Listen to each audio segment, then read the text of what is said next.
नमस्कार, सुदर्शन न्यूज के digital platform पर आप सभी का स्वागत है। मैं आपके साथ आशीष प्रमोद गोस्वामी। सुदर्शन उत्तर प्रदेश में आज आपको तमाम महत्वपूर्ण खबरें हम दिखाने जा रहे हैं। सबसे पहले बात करेंगे श्रावण के पवित्र पावन मास की। आपको बता दें कि श्रावण का महीना आज से शुरू हो गया है और पूरे देश में भोलेनाथ के भक्तों में जबरदस्त उत्साह है। सुबह से ही शिवालयों में हर हर महादेव के जयकारे गूंज रहे हैं। सीएम योगी ने गोरक्षनाथ मंदिर में रुद्राभिषेक कर सावन की शुरुआत की। वहीं काशी विश्वनाथ मंदिर में भक्तों का सैलाब, भक्तों का ज्वार देखा गया। श्रद्धालुओं के बढ़ती भीड़ को देखते हुए बनारस के गदौलिया क्षेत्र को नो व्हीकल जोन घोषित किया गया है। काशी विश्वनाथ मंदिर में वीआईपी दर्शन की पूरी तरीके से प्रतिबंध किए गए हैं।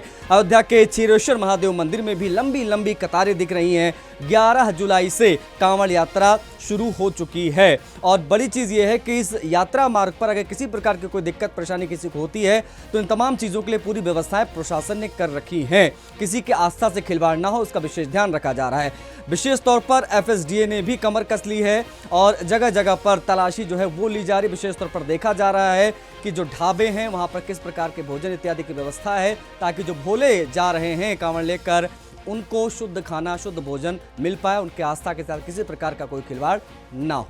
सावन का महीना और कांवड़ यात्रा का उत्साह देश भर में देखा जा रहा है। ऐसे में भारतीय रेलवे भी अलर्ट मोड पर है। लाखों कांवड़ियों की आस्था को सुरक्षित मंजिल तक पहुंचाने के लिए रेलवे ने कड़े इंतजाम किए। खासतौर पर यूपी के चंदौली जिले के पंडित दीनदयाल उपाध्याय रेल मंडल में रेलवे प्रशासन पूरी तरीके से मुस्तैद नजर आ रहा है। स्टेशन परिसर हो या ट्रेन के कोच, हर जगह सुरक्षा व्यवस्था चाक चौबंद है। आरपीएफ की टीम न सिर्फ निगरानी कर रही है बल्कि यात्रियों और कांवड़ियों को जागरूक कर रही है। स्टेशन पर विशेष गश्त, हेल्प डेस्क और सीसीटीवी से मॉनिटरिंग की जा रही है। रेलवे का संदेश साफ है, कांवड़ यात्रा में श्रद्धालुओं की सुरक्षा सर्वोपरि है। उत्तर प्रदेश में योगी सरकार की अनोखी पहल, कार्बन क्रेडिट फाइनेंस स्कीम के जरिए अब किसान पेड़ लगाकर भी कमा पाएंगे। जी हाँ, पर्यावरण संरक्षण और किसानों की आय को बढ़ाने के मकसद से शुरू की गई ये योजना भारत में अपनी तरह की ये पहली पहल है।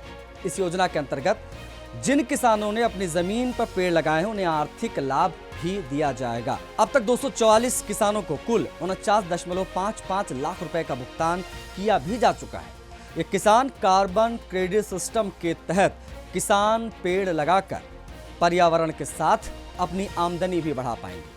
यूपी ऐसा मॉडल लागू करने वाला भारत का पहला राज्य बन गया है। इस योजना से पर्यावरण को फायदा मिलेगा और किसान भी हरा सोना उगाकर कमाई कर पाएंगे। ये कदम आत्मनिर्भर किसान और हरित भारत की दिशा में मजबूत कड़ी है। नोएडा पुलिस का अपराधियों के खिलाफ सर्जिकल स्ट्राइक लगातार जारी है। बीते 48 घंटों में पुलिस ने एक के बाद एक ताबड़तोड़ एनकाउंटर कर 12 बदमाशों को गिरफ्तार कर लिया। इनमें से 6 को गोली लगी है जो अब अस्पताल में भर्ती हैं। पुलिस के मुताबिक इन बदमाशों के पास से एक कार, बाइक, कई पिस्तौल, कारतूस, नकदी, चोरी का सामान भी बरामद किया गया है। गुरुवार सुबह दनकौर थाना पुलिस ने मुठभेड़ के दौरान 2 खतरनाक अपराधी पंकज और सतबीर को दबोच लिया। इन दोनों के खिलाफ लूट, हत्या और चोरी के कई संगीन मुकदमे दर्ज हैं।